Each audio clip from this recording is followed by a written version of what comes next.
नमस्कार दर्शक बंधु आमर आज यूट्यूब चैनल आपण मानक स्वागत अच्छी। तो आज आम जाना झील मानकर किसी एमती सिक्रेट कथा जहाँ आपण केवे भी प्रकाश करें ना। तो चलते प्रथम प्रश्न निजर प्रशंसा शुणा। जितेबले झील मैंने प्रेम पड़ी था सेतेबले से अत्यधिक सजबाज होगा खूब पसंद करते परिस्थिति से पसंद करती जे प्रेमिका परिवर्तन को प्रशंसा करो। द्वितीय प्रश्न जत्न करवा।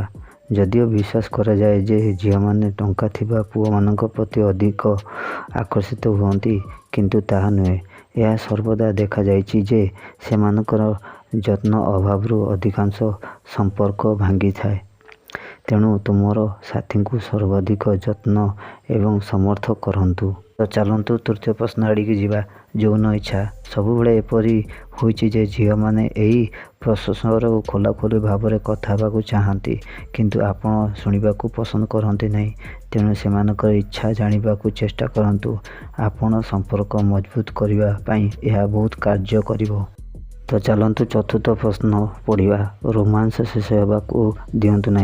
गोटे झील को भेटा पर प्रायतः पुओ मैंने से प्रति ध्यान देवा बंद कर दी था एवं धीरे धीरे संपर्क रोमांस एवं प्रेमर अभाव देखा जाए। यह केवे करंतु नहीं। झील मैंने संपर्क रोमांस बजाय रखा पसंद करती सेथिपाई यह जरूरी जे तुमर संपर्क नुआ कि पुराणा एथिरे रोमांस जोड़िबा निहाती दरकार। चलतु पंचम प्रश्न पाई। परामर्श देवा ठारू दूरे रुहतु।